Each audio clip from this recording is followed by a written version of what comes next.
Hi hello ಎಲ್ರಿಗೂ ಸ್ವಾಗತ ಸುಸ್ವಾಗತ. ನಾಳೆಯ ಹಾಸ್ಯ ಧಾರಾವಾಹಿ ಸಂಚಿಕೆ ಏನಾಗಿದೆ ನೋಡೋಣ ಬನ್ನಿ. ನಿಮ್ಮೆಲ್ಲರ ಆಶೀರ್ವಾದ ಬಹಳಷ್ಟು ಮುಖ್ಯ. ಪ್ಲೀಸ್ ಸಬ್ಸ್ಕ್ರೈಬ್ ಮಾಡಿ, ಶೇರ್ ಮಾಡಿ, ಒಂದು ಲೈಕ್ ಕೊಡಿ. ಈ ಕಡೆ ಸೂರ್ಯ ಮತ್ತು ಮೀನಾ ನಿಂತಿರ್ತಾರೆ.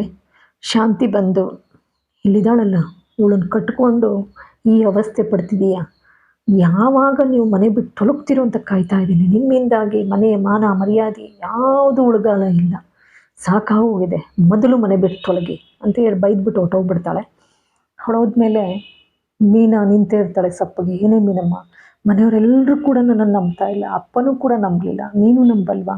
ನಾನು ಕುಡ್ದಿಲ್ವೇ ಅಮ್ಮ, ನಾನು ಹಗ್ಲೊತ್ತು ಯಾವತ್ತಾದರೂ ಕುಡಿತೀನ? ನಿನಗೆ ಗೊತ್ತಲ್ವಾ, ಕುಡ್ದಿಲ್ಲಾದರೂ ನಾನು ಡ್ರೈವ್ ಮಾಡೋದು ಉಂಟಾ? ಖಂಡಿತ ನಾನು ಕುಡ್ದಿಲ್ಲಮ್ಮ, ನಾನು ಕಾರ್ ಬಾಡಿಗೆಗೆ ಅಂತ ಹೋದವನು. ಓ, ಕಾರ್ ಬಾಡಿಗೆಗೆ ಅಲ್ಲಿ ಹೋಗಿದ್ರಾ? ನನ್ನ ಹಣೆ ಬರ ಸರಿ ಇಲ್ಲ ಬಿಡಿ, ಕುಡೀರಿ, ಕುಡ್ಕೊಂಡು ನೀವು ಹಾಗೇ ಇರಿ, ಏನು ಮಾಡೋಕ್ಕಾಗತ್ತೆ, ಎಲ್ಲ ಸರಿ ನಿಮ್ಮದು, ಎಲ್ಲ ಬದಲಾದ್ರಿ. ಆದರೆ ಇದೊಂದು ಮಾತ್ರ ಬದಲಾಗಲಿಲ್ಲ ಅಲ್ಲ. ಸದ್ಯಕ್ಕೆ ನನ್ನ ಈ ಕರ್ಮ, ನನ್ನ ಕಷ್ಟ ನೋಡಲಿಕ್ಕೆ ನಮ್ಮಪ್ಪ ಬದುಕಿಲ್ಲ, ಇಲ್ಲಾಂದರೆ ಎಷ್ಟು ನೊಂದ್ಕೊಳ್ಳೋರು, ನನ್ನ ಮಗಳು ಇಷ್ಟೊಂದು ಕಷ್ಟಪಡ್ತಾ ಇದ್ದಾಳೆ ಅಂಥೇಳಿ ಬೇಸರ ಪಟ್ಕೊಡ್ತಾಳೆ. ಇಲ್ಲೂ ನಾನೇ ಬೇಯಿಸ್ಕೋಬೇಕು, ನಮ್ಮನೇಲೂ ನಾನೇ ಬೇಯಿಸ್ಕೋಬೇಕು, ಎಲ್ಲೋದ್ರೂ ನಾನೇ ತಾನೇ ಅವಮಾನ ಉಣ್ಬೇಕು. 500 ಹೂ ಕಟ್ಟಿದವಳು ಒಂದೇ ರಾತ್ರಿನಲ್ಲಿ ಮೀನಾ ಅನ್ನೋ ಹೆಸರಿತ್ತು, ಈಗ ಕುಡ್ಕನ ಹೆಂಡ್ತಿ ಅನ್ನೋ ಹೆಸರು ಬಂದಿದೆ ನನಗೆ. ಯಾಕಮ್ಮ ಹಂಗೆಲ್ಲ ಮಾತಾಡ್ತೀಯ?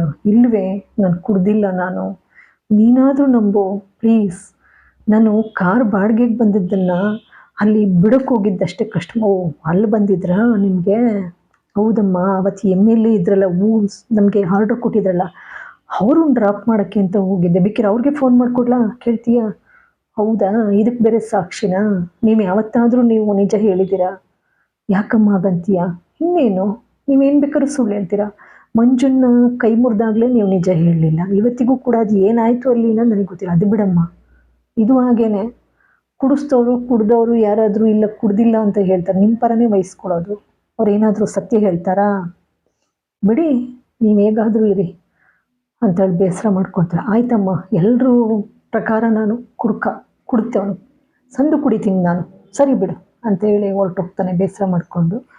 ಹೋಗಿ ಅಲ್ಲಿ ಚೇತನ್ ಹತ್ರ ನಿಂತ್ಕೊಂಡು, ನೋಡೋ ಚೇತನ್, ಎಲ್ಲರೂ ನನ್ನನ್ನು ಕುಡ್ದಿದ್ಯಾ ಅಂತಾರೆ, ನಿನಗೆ ಗೊತ್ತಲ್ವೇ ನಮಗ? ಯಾವತ್ತಾದರೂ ಹಗ್ಲು ನಾನು ಕುಡಿದು ಡ್ರೈವ್ ಮಾಡಿದ್ದೀನೋ? ಗೊತ್ತಿಲ್ವೇನೋ ಸೂರ್ಯ, ಯಾವತ್ತೂ ನೀನು ಕುಡಿದು ಹಗ್ಲು ಡ್ರೈವ್ ಮಾಡೋನೇ ಅಲ್ಲ ನೀನು, ನಮಗೆ ಗೊತ್ತಿಲ್ವಾ? ಇವತ್ತು ನೋಡ್ತಾ ಇದ್ದೀವ ನಿಮ್ಮನ್ನು. ನೋಡೋ, ಮೀನಾ ಕೂಡ ನಂಬಲಿಲ್ಲ, ಅಪ್ಪ ಕೂಡ ಹೊಡಿಯೋಕ್ಕೆ ಬಂದರು, ಎಲ್ಲರೂ ನನ್ನನ್ನು ದೂರ್ತಾ ಇದ್ದಾರೆ ಕಣೋ. ಸುಮ್ಮನಿರು, ಬೇಸರ ಮಾಡ್ಕೊಬೇಡ, ಏನೋ ಕೆಟ್ಟಗಳಿಗೆ ಹಾಗಾಗಿದೆ, ಸುಮ್ಮನಿರು ಸೂರ್ಯ, ಸಮಾಧಾನ ಮಾಡ್ಕೊ ಅಂತೇಳಿ ಸಮಾಧಾನ ಮಾಡ್ತಾರೆ. ಅಂದರೆ ಇವಳು ಎಂದಿನಂತೆ ಹೂ ಮಾರಲಿಕ್ಕೆ ಅಂತ ಹೋಗ್ತಾಳೆ ಗಾಡಿ ತೊಗೊಂಡು. ಹೋಗಬೇಕಾದ್ರೆ ಅಲ್ಲಿ ಸುಬ್ಬ ಅಡ್ಡ ಬರ್ತಾನೆ, ಕಾಗಿ ಸುಬ್ಬ ಅಡ್ಡ ಬಂದ್ಬಿಟ್ಟು, ಏನಕ್ಕ ಹೂವಿನ ವ್ಯಾಪಾರ ಚೆನ್ನಾಗಿ ಮಾಡ್ತಿದ್ದೀಯಾ? ಮಾಡು ಪಾಪ, ಇನ್ನೇನು ಮಾಡೋಕ್ಕಾಗತ್ತೆ, ನಿನ್ನ ಗಂಡ ಬೇರೆ ಕುಡಿದು ಚೆಲ್ಲಾಡ್ತಾವನೆ, ಕಾರು ಕೂಡ ಇಲ್ವೇನೋ, ಕಾರು ಕೂಡ ಸೀಸ್ ಆಗಿದೆ ಅಲ್ವಾ?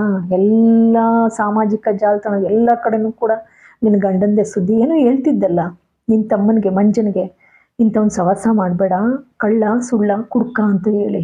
ಈಗ ನೀನು ಗಂಡ ಮಾಡ್ತಾ ಇರೋದೇನು? ಈ ಪಾಪ ಇನ್ಯಾರು ದುಡ್ದು ಹಾಕ್ತಾರೆ, ನೀನೇ ತಾನೇ ದುಡಿಬೇಕು. ನಿನ್ನ ಗಂಡ ಕಾರು ಇಲ್ಲ, ಈಗ ಕುಡಿತಾ ಬಿದ್ದವನೆ, ಮಾಡು. ಏಯ್, ನೆಟ್ಟಿಗಿರೋದಿಲ್ಲ ನೋಡ, ಮೇಲೆ ಸರಿ ಇರೋದಿಲ್ಲ, ಗಾಂಚಲಿ ಆಡ್ತೀಯ, ಬಿಡಿಸ್ಬೇಕಾಗತ್ತೆ ನಿನಗೆ ಗ್ರಾಚಾರನ. ಆಯಿತು ಹೋಗಕ್ಕ ಅಂತ ಹೇಳ್ತಾನೆ ಸುಬ್ಬ. ಸರಿ, ಬರ್ತಾ ಇದ್ದಂಗೆ ಅಲ್ಲಿ ಎಂದಿನಂತೆ ಕಸ್ಟಮರ್ ಇಬ್ಬರು ಸಿಕ್ಬಿಟ್ಟು, ಏನು ಮೀನಾ, ನಿನ್ನ ಗಂಡ ಕುಡಿಯೋದೊಂದು ಬಿಡ್ಸೋಕ್ಕಾಗಲ್ವಾ? ನಿನ್ನ ಕೈ ಏನು ಮಾಡೋದಕ್ಕ? ಎಲ್ಲ ಸರಿ, ಇದೊಂದು ಕುಡಿಯೋದು ಬಿಡಲ್ವಲ್ಲಕ್ಕ, ಏನಕ್ಕ ಮಾಡೋದು? ನೋಡು, ನಮ್ಮ ಮನೇಲೂ ಹೀಗೆ ಆಗ್ತಿತ್ತು, ನಾನು ಕೂಡ ಒಂದು ಔಷಧಿ ಕೊಟ್ಟಿದ್ದೆ, ಆ ಔಷಧಿ ಕೊಡ್ತೀನಿ, ಹಾಕು. ಆಯ್ತು ಕೊಡಕ್ಕ ಅಂತೇಳಿ ತಗೊಬಂದು ಆರೆಂಜ್ ಜ್ಯೂಸ್ ಮಾಡಿಬಿಟ್ಟು ಅದಕ್ಕೆ ಮಿಕ್ಸ್ ಮಾಡ್ತಾಳೆ, ಅದನ್ನು ಔಷಧಿನ ಮಿಕ್ಸ್ ಮಾಡಿಬಿಟ್ಟು ಇಡ್ತಾ ಇರ್ತಾಳೆ. ಅಷ್ಟರಲ್ಲಿ ರಂಗನಾಥ್ ಬರ್ತಾರೆ. ಏನು ಮಾಡ್ತಾ ಇದೆಯಮ್ಮ ಮೀನಾ? ಅಡುಗೆ ಮಾಡ್ತಾ ಇದ್ದೆ ಮಾವ. ಹೌದೇನಮ್ಮ, ನನ್ನ ಸ್ನೇಹಿತರು ಯಾರೋ ಒಬ್ಬರು ಅವ್ರ ಮನೆಯಲ್ಲಿ ಯಾವುದೋ ಕಾರ್ಯಕ್ರಮ ಇದೆ, ಹಾಗಾಗಿ ಒಂದು 50 ಮೊರ ಹೂವು ಮತ್ತು ಹಾಗೆಯೇ 4 ಹಾರ ಬೇಕಂತೆ, 1000 ಅಡ್ವಾನ್ಸ್ ಕೊಟ್ಟಿದ್ದಾರಮ್ಮ. ಆಯಿತು ಮಾವ, ಕಟ್ಕೊಡ್ತೀನಿ. ಸರಿನಮ್ಮ.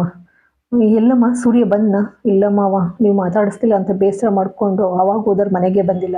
ಇರಲಿ ಸುಮ್ಮನೆ, ಹಾಗಾದರೂ ಬುದ್ಧಿ ಕಲೀಲಿ. ಸರಿನಮ್ಮ, ನಾನು ಹೊರ್ಗೆ ಹೋಗಿ ಬರ್ತೀನಿ ಅಂತೇಳಿ ಹೋಗ್ತಾರೆ.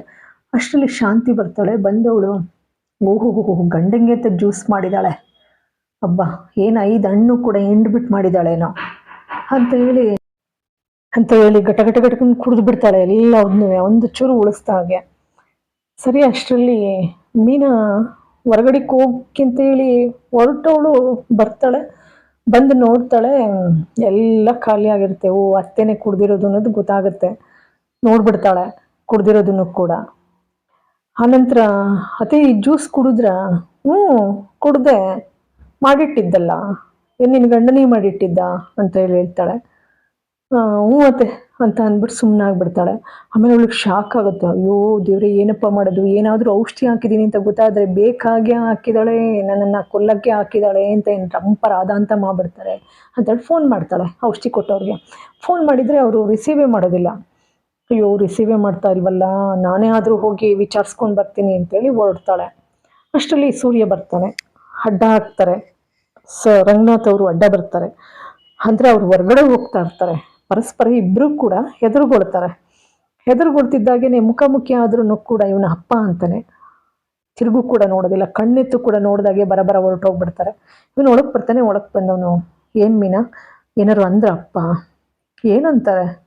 ಏನೂ ಹೇಳಲಿಲ್ಲ. ನಿಮ್ಗಾಗಿ ಹಣ್ಣು ತಂದಿದ್ರು, ಜ್ಯೂಸ್ ಮಾಡಿಟ್ಟಿದ್ದೆ. ಹೌದಾ, ಅಪ್ಪ ಮಾತಾಡಿಸ್ತಾ ಇದ್ರು, ಜ್ಯೂಸ್ ಮಾಡೋಕ್ಕೆ ಹೇಳಿದ್ರ ನನಗೆ ಅಂತೇಳಿ ಖುಷಿ ಆಯ್ತಾನೆ. ಪಾಪ ಇವಳು ವ್ಯಂಗ್ಯವಾಗಿ ಅಂತಾಳೆ ಬೇಸರದಲ್ಲಿ. ಅದೇನೋ ಸೂರ್ಯ ಅಂದಾಗಿತ್ತು, ಏನೂ ಇಲ್ಲ, ಏನೂ ಹೇಳಲಿಲ್ಲ, ಬೇಸರ ಮಾಡ್ಕೊಂಡು ಹೋದ್ರಷ್ಟೆ ಅಂಥೇಳಿ ಮೀನಾ ಹೊರಟೋಗ್ತಾಳೆ. ಅಲ್ಲಿ ಕೇಳ್ಕೊಬರೋಣ ಔಷಧಿನ, ಇದಕ್ಕೇನು ಮಾಡೋದು, ಏನು ಪರಿಹಾರನ ಮತ್ತೆ ಕುಡಿದ್ಬಿಟ್ಟಿದ್ದಾರೆ ಅಂತ ಹೇಳಿ. ಇಲ್ಲಿಗೆ ಈ ಒಂದು ಸಂಚಿಕೆ ಮುಕ್ತಾಯವಾಗ್ತದೆ. ನಿಮ್ಮೆಲ್ಲರ ಆಶೀರ್ವಾದ ಬಹಳಷ್ಟು ಮುಖ್ಯ. ಪ್ಲೀಸ್ ಸಬ್ಸ್ಕ್ರೈಬ್ ಮಾಡಿ, ಶೇರ್ ಮಾಡಿ, ಲೈಕ್ ಕೊಡಿ, ಕಮೆಂಟ್ ಕೊಡಿ. ಮತ್ತೊಮ್ಮೆ ಎಲ್ಲರಿಗೂ ಕೂಡ ಅನಂತ ಧನ್ಯವಾದಗಳು.